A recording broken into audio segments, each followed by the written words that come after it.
I was watching a video earlier about Ted Bundy and his only surviving victim. She was at the trial testifying against him, and it was a little disturbing to read the comments. A lot of men were commenting about flirtatious behavior from this woman. Right now, whatever your opinions are, whatever side you take, I mean, I think we can all agree it's a little disturbing that really mainly that so many people, so many men think this way, and you had a lot of women in the comments talking about how that this was a particular type of smile. It was a nervous smile, right? And how concerning it is that men can't differentiate between different types of this or that, different types of smiles, different types of maybe frowns, right? Nuances in body language. Now, without getting into why this happens too much, well, maybe I will actually. I'm not going to talk about things like autism and other social disorders. That's separate. We're talking about the chasm that separates men and women. I've always said that men are,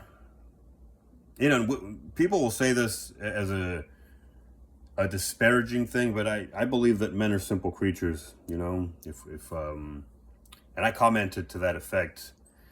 If we're happy, we're happy, right? I commented something about how when a man smiles, if he's happy, he smiles. If he's sad, or if he's not happy, he's gonna scowl or frown. And I'm not saying that men can't be fake or that sometimes they aren't, but generally, what you see is what you get, right? This is generalizing. There are men who can be fake, and there are women who are authentic, but there's a clear divide here. And it's very obvious, that these women commenting in this video were talking about spotting nuances, which is, to me, it's like a superpower. You know, I see men who can do it. I see men who can read into small nuances in body language, and I think it's like a superpower. These men do have more of a tendency to be fake. I'm gonna put that out there, and then you've got another anomaly. You've got men who can read nuances in behavior, but sometimes they overestimate their capabilities, and they jump to conclusions when they shouldn't. They make these wild, educated or semi-educated guesses, sometimes not educated at all, actually.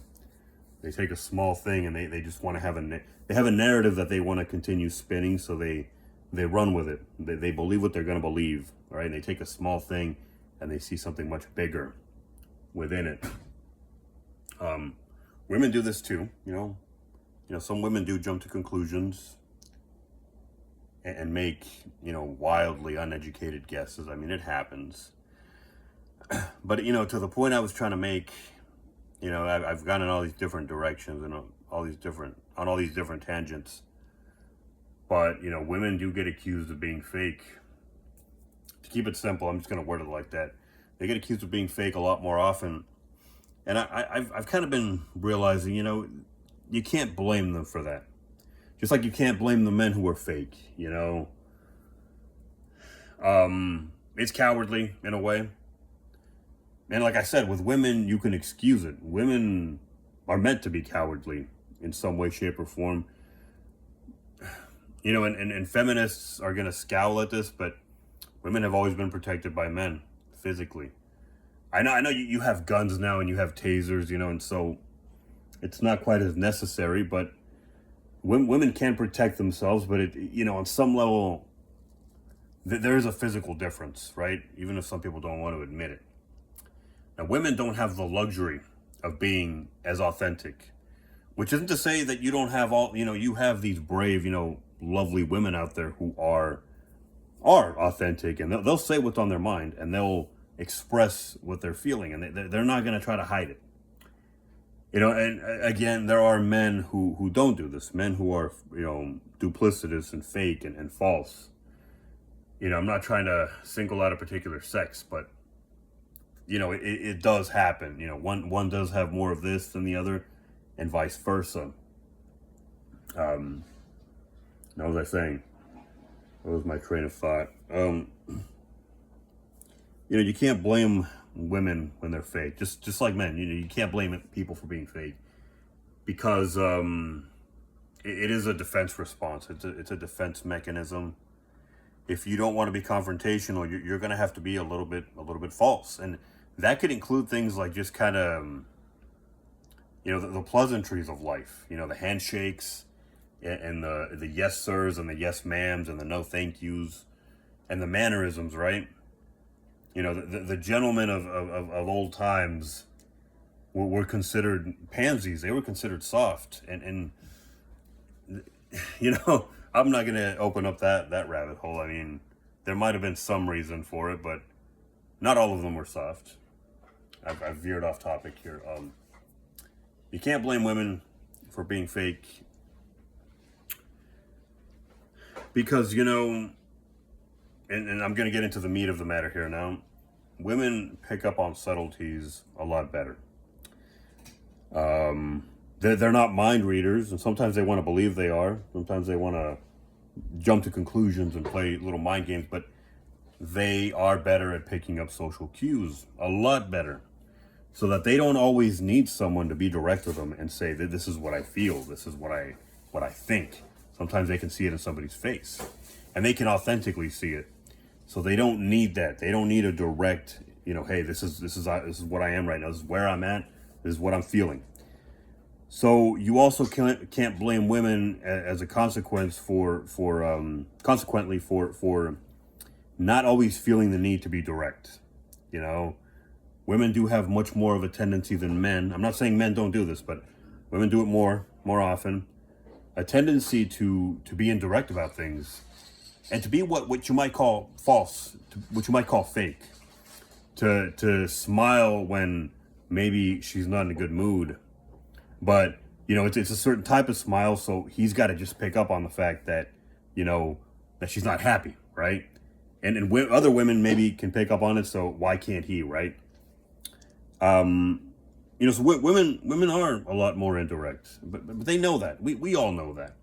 Women, I mean, and I've been throwing this word around, women can be more fake. I'm not saying they always are, but it's there. That weapon, right, that capacity is there. And sometimes it's too tempting not to use it. We're human, when there's a tool at your disposal, sometimes not using it, I mean, it's tempting. I mean, it's right there. Sometimes you're going to grab for it because it's available. Sometimes it's just going to be a knee-jerk reaction. You're going to use it just because it's there. Even if you have other tools at your disposal, maybe you're on a short fuse. Maybe you're in a bad mood, right? And you're just going to grab whatever's closest. That's the easiest one. But yeah, let's just call a spade here. I'm not about all that woke bullshit. I'm not for any of that. I try to be direct without being impolite and without being an asshole as much as I can. And I'm going to say it, as I've been saying it for the last 9 minutes, women can be a lot more fake than men. With that being said, as I've also been saying for the last 9 minutes, there are fake men out there, and there are plenty of women who are not. But it's just intrinsically, it's a much easier tool for a woman to grab. So the likelihood of a woman grabbing it or using it is much higher. It's there, so she's going to use it.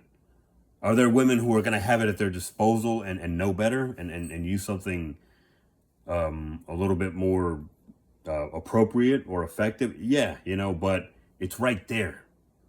You don't see men using it as much because they're more simple-minded, So yeah, we have our faults.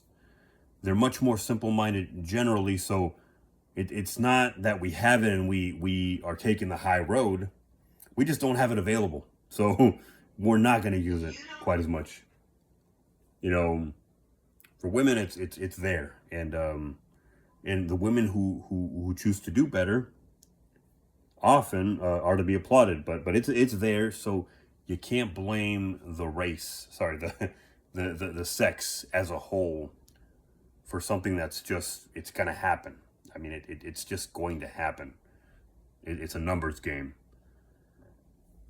It's a matter of probability.